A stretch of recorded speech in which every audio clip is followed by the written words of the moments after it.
So I'm KB with The Beat. Lovely, lovely film. I absolutely adored it. Oh, cool. So one of my favorite dynamics is this chosen family between Six and Donald, and Claire especially.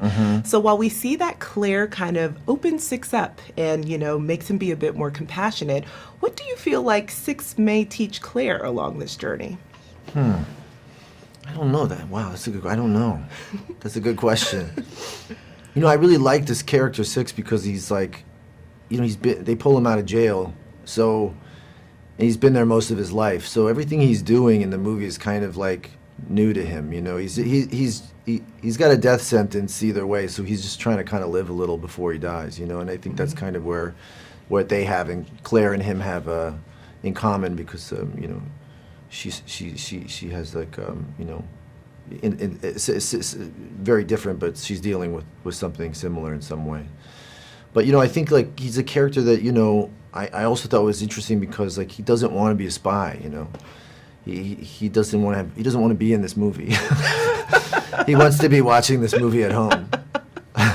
That's very much true, but he's kind of like forced into it because Yeah. it's the only way that he can truly live life on the outside. I mean, I guess that's the best way to put it. Yeah. He's forced into being a spy, even though he would rather be sitting on his couch watching it. Yes. Like I did yesterday. No.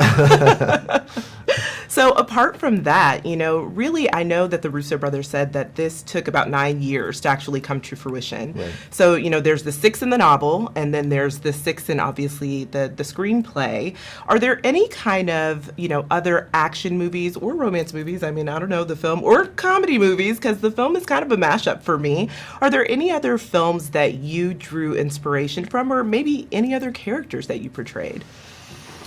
I loved the 80s and 90s action films, that I grew up on. Just those films in general, not just the action films, but like I loved the kind of sense of humor that they had about themselves, that they were just like escapist and entertaining. And, I definitely, saw the potential for that in this, so that was exciting.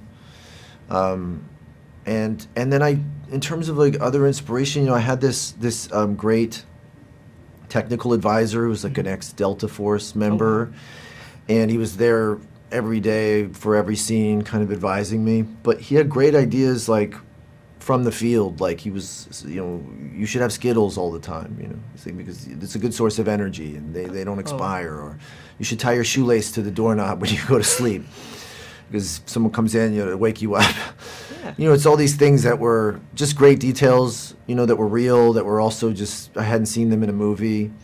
And so I drew a lot of inspiration from him. Oh, wow. I didn't realize that about Skittles. I did notice in the film that he did always have, and I was like, how did he get these Skittles? Yeah, like, he's always after the Skittles. Yes, Yeah. absolutely. Well, it's a great film. I laughed so much. I was really thinking the entire time, is Ryan ad-libbing? Like, is this in the script, or is he just kind of going off the cuff? Because there are some really hilarious comedic beats in it. So, thanks. Fabulous film, and just thank you so much for chatting with The Beat. Thank you. Thanks for having me. Yeah.